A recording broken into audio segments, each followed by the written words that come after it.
wasn't really turned on. We'll try and get these on as soon as possible. Until then, we can all be intimate in this room together. Yeah. Can you hear us? Good. Easy with an actor here. Well, I want to thank you guys so much for being here. I know you made a movie about 10 years ago, so I was hoping you could start us off. And now it's out. So what took you so long to make another one, and what was the genesis for you to work on this project together? Yeah, what took us so long, man? You didn't call me. You became a movie star. That's what happened. Yeah. No, that's right. No, I think it's just about the project. I think really, you know, whenever I do any movie, I always try to get Mads on board, and I think this was the project. Yeah, We're trying. I think we're working on it as best we can. These are some of the rare mics that doesn't have an on and off button. Yeah. Yeah. And what happened? No, but you didn't call me. That's the honest truth. Yeah. You went away after There we go. after a royal affair, which I loved being part of. I loved working with you. You went away. You had dreams of over here, and I wish you the best of luck. And my heart was breaking that you didn't come back home, but now you're back. As opposed to you who just stayed home for the past 10 years. I mean, Star Wars, Indiana Jones, Hannibal, Marvel, James Bond. Harry Potter.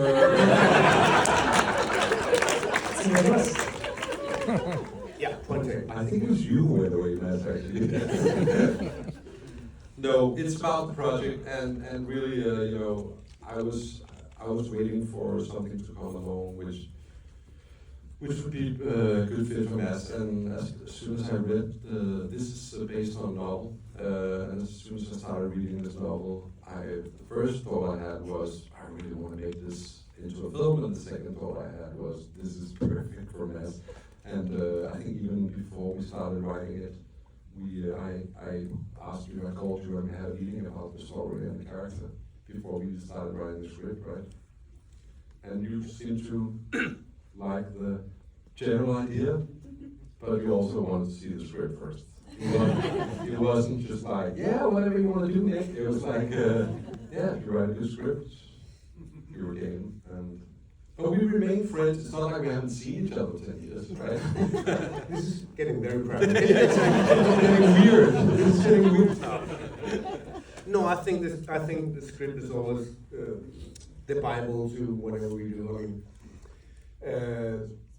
I can have so many ideas, and you can have so many ideas, but if it's not on the paper, somehow we will get lost sometimes. So I did say, yeah, let's see the script. Let's have that, and we can work from there. And finally, he gave me one, and I really loved it. I had a few ideas, but generally, I love the idea about giving life to a man who so desperately wants to be part of something that he hates. I think that's very human, it's very relatable. And I think you guys, you and Anders Thomas, gave life to that in the script from the beginning. But I also remember that you were very much part of shaping the character in the final stages of the script, and you gave me a lot of courage to. I mean, he's not exactly a likable character, you know, and Mads was very much part of giving me the courage to make a film about. All my other films up until this moment has been a little bit more black and white in terms of heroes and villains and, you know, characters who just want to do good or who just want to do bad. There's certainly some pretty bad characters in this one as well. But you really, you were very sort of adamant in a great way that we had to create a character who, because my idea was, this is a man who's so pure ambition that he can't see life around him really, and you were very sort of, had very strong opinions in let's really try to do it, and let's not try to immediately show, oh, he's also a good guy, and you know, he also saves people, and you know, it was very interesting to work on a character like that. It's very gratifying. I think that we always when we do period films like this one, 1750s, we have a tendency to shove our 2023 morals into the story, into the characters, into every little step on the way. And I knew you were not doing it, but there was still some reminiscences of it. And I think when I came on board, I was like, but that little tiny Buster Keaton smile that hopefully will open up the sky is not going to happen until page 88. Yeah. This is the character. The character is the story in many ways. He has plenty of opportunities to go left instead of right, and that would change the story, and it would be dramatic. It would just be one of us. And we agreed on that, but we also looked at each other every day we were shooting. After like 20 days of shooting, we were like, should we soften him up now? No, we were like, no, wait, it's page 88. So yeah, we have to be honest and true to the story, and I think you guys did the base of that, and then I insisted a little more. And It was good. Yeah, it was a really fun process, and it's I don't know. I mean, we obviously have questions, but yeah, it's extremely nice to work with Mads because he's it's very collaborative. We had a really strong collaboration for this film as well, where we would discuss, almost the next day of shooting, we would sort of sit well into the night to talk about possibilities and ideas and motivations and the psychological sort of underpinning of each scene, and it's not that often that you can do that with an actor because some actors are very sort of you actually focus on the whole film and not just your own character, the entire story. You feel a great sense of responsibility for the story as well, which is great for a director. Which is great because then you know that you take the whole story under your wing alongside me, which was a really good thing. And you did that on Arcel as well. Yeah, well, I do read the story first and then the character later. And if there's nothing to say about my character, I will jump right on board to some of the other characters and say, why don't we go like that? Because that's going to emphasize exactly what we want to do. Yeah. So I'm a tiny writer who's not a writer. Last one more question before we open it up to the audience. So make sure you start thinking of what you might want to ask our guests. We are in Hollywood, and I feel like this is a little bit of throwback to old Hollywood Western and epic filmmaking. So I was wondering if for both of you there are any inspirations that you looked to while you were working on the project. I was certainly looking towards the David Lean films of yore. I've always been a huge David Lean fan. Lawrence of Arabia is one of my top 3 films.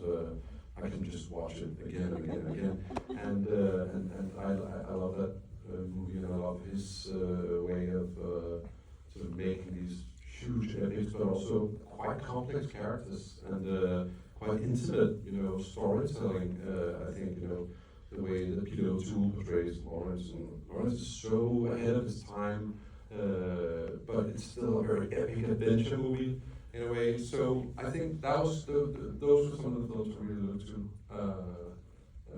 for this one. Also visually, of course, we have like thousands of the budget of what they had or what he had, but we sort of tried to get that feeling of that epic film. I can't add to that because I'm not the filmmaker, I'm just the actor. But I can say honestly, because I don't get this question. I'm going to pose the question in a second. But this question I never get here, but I always get it in Europe. It's like, what's the difference between working in Hollywood and working over here? And I'm always like, what do you mean? What's the question? I did not grow up with French films. When I was 7 years old, I was not watching intellectual French films. I was watching American films. This is where it started. Kung Fu movies, actually, right? Bruce Lee, Charles Bronson, Buster Keaton was the biggest hero for me, still is. So that's where it started for me. Later on, I saw European films, and I fell in love with some of the French intellectual films and the Danish films eventually. But it started here. My love affair started here in America. So, and I think that's definitely something we have. Mine too, yeah. Great. I'm sure the last questions out here right in front. Hi, thank you for coming. Recasting the little girl, how did you cast her? What was the chemistry was fabulous. The question was about the young actress and the chemistry. Thank you. In the casting. In the casting process. She's incredible. It's interesting that one of the reasons I fell in love with the novel and wanted to do the film was that character. I was like, oh, holy God, this is a really, really amazing character and very moving and funny. And she was very much like that in the novel, like constantly swearing and being really. The interesting thing is we cast over 100 Danish girls. We couldn't find somebody who had that spirit, and so in Sweden we found there was a caster there who said, I might have this, very young. She's never done anything, but I think she fits this role very well. And as soon as I saw her, I was like, oh, please let her be a good actress. She's perfect, like she's amazing, and it's really interesting because it's exactly the same thing that happened on Royal Affair, where we couldn't find the character of the Queen in Denmark, so we had to go to Sweden and we found Alicia Vikander. So it was kind of the same story, and I felt that was kind of like a good luck charm for this one, that we had to kind of do the same for this one. One of the big sort of cast members, we went to Sweden. Yeah, and she was so fun to work with. She's exactly like she is in the film. And even more sort of like energetic, probably. Yeah, it's interesting because normally when you act as actors, like, and everyone else, like, the worst thing you can ever do is work with children and animals. I completely disagree. I think that it's because there's such an honesty, especially if they're not trained. She's not trained at all. There's such an honesty, and that makes us actors who are overthinking stuff once in a while. If we can focus on her, all of a sudden, for our job is just hang in there, and she will make you better. And she was a perfect example of that. Yeah. I mean, there's some challenges, I have to say this anecdotally, there's some challenges to working with somebody who's not trained. I still remember, like, when we would ask her to, maybe she was sometimes low energy, she was kids, yeah, she was hungry or tired. And she was like, can you tell me something about the colonists? I'm like, more energy. Can you tell me something about the colonists? Oh, maybe a little down. You don't really know. You can't really direct somebody who's like 9 and you just have to be lucky on the day, But again, you were really good at just like fooling around and playing with her until you got it. Yeah, I mean, that's obviously, she's fantastic, and we had a great time together. And then came the point where I had to tell her, I'm super annoying as a character, and I'm going to hit you as well, and I'm going to look grumpy the majority of the film. But that's not me. So, and then she was like, what do you mean? And then she stiffened up a few times, so I had to go behind the camera and be the other me and make her soften up. So that was a back and forth, but it worked out, and she's intact. She is as sweet now as she was in the film. Yeah. Right here. Sorry, Nikolaj, good seeing you again. Second time watching this, it's just as awesome. Question for you is, can you talk about the logistics of shooting on location on that heath? And for Mads, what in your research about farming during this era did you find that surprised you? Questions about the logistics of the heath, and if you did any research on farming in the area. We shot on the real heath where some of this actually happened. I mean, I don't know if you know this. It's partly based on some true events, and it was tough, but nowhere near as tough as what it would have been for those guys. I mean, we can go and get a cappuccino in the trailer. I don't really want to. I think that when crew members are talking about, oh, it was like a war, and making this movie, I don't think you've been in a real war. Like, if a war is not like, let's take a break and have some muffins. I think, really, we were fine, we were fine, and we had our big coats and our, but we were also lucky with weather. Whenever we had a sunshine scene, the sun came out. Whenever we had a winter scene, it was raining. So I think we were quite lucky on this one. And Well, not just lucky. I mean, we will wrap up a scene, or we were almost wrapping up a scene, and then all of a sudden the sun came out, and we will go, let's run, let's do that little sequence. yeah. So it was not only luck, No, it was also like, it's a little easier, and then we're like, the actors will actually take some of the cables and start running. And we can make that scene. It doesn't take 3 hours, we can do it in 5 Yeah, minutes. yeah, that's right. Preparing to grow potatoes? No, it's part of it, right? I mean, it's just a hat I'm wearing for a little while. If that was like the entirety of the film, I would have really dived into it. For me, it was the dramatic story, the characters, whatever happened in between them. That was the heart of the film. I did my research, and I was riding that horse, and I was digging that grave, and I was growing those potatoes. But it wasn't. It didn't take me 5 months. I didn't have to leave my family and become a farmer. No, that wasn't the kind of film. I mean, preparation is one thing. Dedication is a different thing. So preparation always, dedication always. But when it becomes insanity, and you, as just mentioned, leave your family and force your kids to call you a different name, that's not good.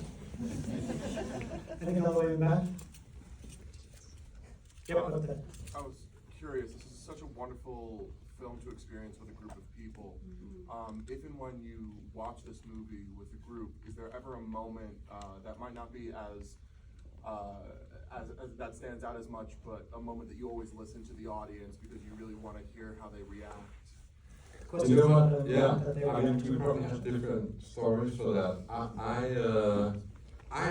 I'm notoriously self-critical, so every film I've done, I kind of dislike a little bit, except for this one. I actually really like this one. And so this is the first time that I really sort of like, I feel moved by my own film. It's horribly narcissistic, but there's something about it. I actually have really gotten tears in my eyes. I don't really know why, but there's something about, but there's one moment that's really funny, and that just shows you the difference between American and European audiences. When and Barbara kills Kindle in Denmark, it's complete silence. Oh my God, how could they? And in America, it's like, woo! So I always enjoy that moment with an American audience. I've only seen it. I've seen it 3 times now, I've never seen it with a Danish audience, but I did in Spain see it with half a Danish audience, and I realized that the jokes that we were aware of, they worked in Danish. They're hard to translate. There's certain little details, and that will always be the case. Were there any jokes that people got in this screening? Yeah, the hemorrhoids. Yeah, but they are like quite It's different. very dry humor in Denmark.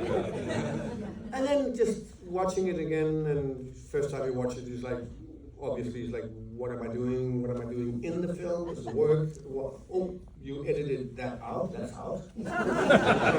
So that's the first one. And secondly, you can start enjoying the film. And the third time, I was caught emotional by certain things I didn't see the first time. I mean, for me, it was actually the last time I saw it, was like the first time the little girl throws the stick when she's in the gypsy camp, and I pick it up and I throw it away. And then you stay on her with the camera for a while, and that breaks her heart. And I didn't see it the first time. It was really beautiful to see. Yep. Right here in the front. Hi guys, big Hi. fans. I understand that the film was written by Nikolaj and Anders Jensen Thomas, filmmakers who you've collaborated with before in the past. When you read the script, were you able to see who had more influence in the scenes? I think the question is about who had more influence between the two writing scenes. You can tell. So the question is to me. Yes. Did I know who wrote what? Yeah, when you read the script. I guessed, and I guessed completely wrong, which is very interesting. I've worked with both of them. Obviously, Anders Thomas a little more, but I've known Nikolaj now for 10 years. I got it wrong, completely. Some of the funny stuff was him. Some of the more like little edgy stuff was the other one, and some of it was a mix-up. I got it wrong, which is good. Yeah, I remember that. I remember because Anders Thomas, I don't know who, if you've seen Riders of Justice and some of that. He's an amazing writer. He's so funny. So whenever there was a funny line in the script, Matt was like, "Oh, Anders Thomas, there you go again." They're like, "That was me. I wrote that line." Yeah. Right there. Me? Yep. Thank you. I just wanted to ask about Aunt Barbara. I've read some of the English translation, which isn't out yet, but hopefully will be soon. And she's such an amazing character in the book. So what was it like adapting her from the book? Questions about adapting and Yeah, and Barbara. Oh my God, I could tell you, I could talk for hours about that. Because one of the things that I really loved about the book, which is written by a woman called Ida Jensen, a big female novelist in Denmark, was the character in Barbara. And one of the things that we really wanted to do was to take the sort of very archetypical, what's the word? Is that the word? Yeah. Archetypical female character of this kind of period piece, who's always seems to be a little invisible, backgroundy, kind of doing whatever the guy says, and really sort of like turn that completely around and make her into a like crazy avenging angel in the end, and the one who actually saves the day, you know. And I thought that was I thought that was really, really interesting, and I worked a lot with Amanda on. We kept saying she has to feel almost a little invisible in the beginning. We intentionally kept her sort of behind because I wanted her to grow and grow and grow until she almost became, I'm sorry, the main character of the film. And so that was such a great, I feel that kind of works, you know, I feel that we kind of made that work. She takes you by surprise. You don't really think she will be that huge of a character that she becomes in the beginnings. You know, oh, she's like with this guy and they refugees and then, you know, but so she was so vital to the whole process of writing and making the film. And I think we found the perfect actress in Amanda as well, who's not done a lot, you know, in Denmark. She's not, I mean, some of you may have seen her in Raised by Wolves, which is, yeah. So what can I add? This is 70, 54, 55. There are very strict rules. I mean, I'm not talking about just women, I'm talking about everyone. There might be 1% of people in Denmark who had a say in anything. Obviously, so there are those like that. And the women were absolutely on side. You take the noble woman, her destiny is set in stone. I mean, even she, which we would say she's a privileged person, not at all. She's completely lost in the whim of what's happening historically, right? And then we have the little girl. So we have three really strong women in this story, which is interesting because we're not trying to force the 2023 moral into the story. But these guys, all three of them, are very strong characters within their own rights in the period. They're not trying to be 2023, they are strong in the period. And that's what I also found very fascinating, reading this story. Okay, I think we have time for one more question right here in the front. Hi, so this is my 5th time seeing it. Oh my God. Yes, What? absolutely fantastic. Even better the 5th time than the first. So the book was the first book I ever read in Danish. And I had quite an emotional attachment to it, and I just wanted to tell you that you did an absolutely fantastic job turning it into a film. And I wanted to ask, so because the plot is fairly significantly different in some places, I wanted to ask how you decided what to change, because I think every change you made just distilled that human element and made it even more powerful. And for Mads, I wanted to ask if you read the book and if it influenced your performance. So, could you all hear that? The question was about adapting the book and if Mads had read it. Yeah, so what are you leaving out? What did you keep in and for what reasons? And did I read the book? I can say, no, I did not read the book. For me, reading a book before I shoot a film, in the midst of shooting a film, will be disloyal, in the sense that they made my Bible, and this is the Bible we're working on. if I read it, I might get inspired, but I also might get a little, as you said, it's like, why is that not in there? What happened to that one? So for me, that's the Bible. We're working on this Bible. I will read it very soon because I'm very curious. Because it's obviously a much. It's like an 8-hour film, right? So I have to read it. Yeah, adapting the book. So the novel is extremely beautiful. It's it's almost Tolkien-like in its concern with nature. So there's a lot of passages and chapters about the nature and how the plants grow and the sun and everything. And you know, honestly, that film we wouldn't have been here right now because it would have been a wonderful, beautiful film that 2 people had seen, you know, and it would be, like you said, 8 hours long. So we obviously, there's a lot of that nature stuff, but it's still, there's also a couple, I think a lot of the characters are quite, you know, almost the same as in the book, but there's definitely distillation of plot is something you always do when adapting. I even remember, I actually adapted did all of you see The Girl with Dragons 2, the original? When I adapted that, I seem to remember that there's a feeling that we were quite loyal to that one, but we actually distilled that quite a lot and changed quite a lot. And as long as you have the heart and soul of what you're adapting, I think you're free to do a lot. I just want to thank you guys once again for being here. Let's give them another round of applause. Thank you so much.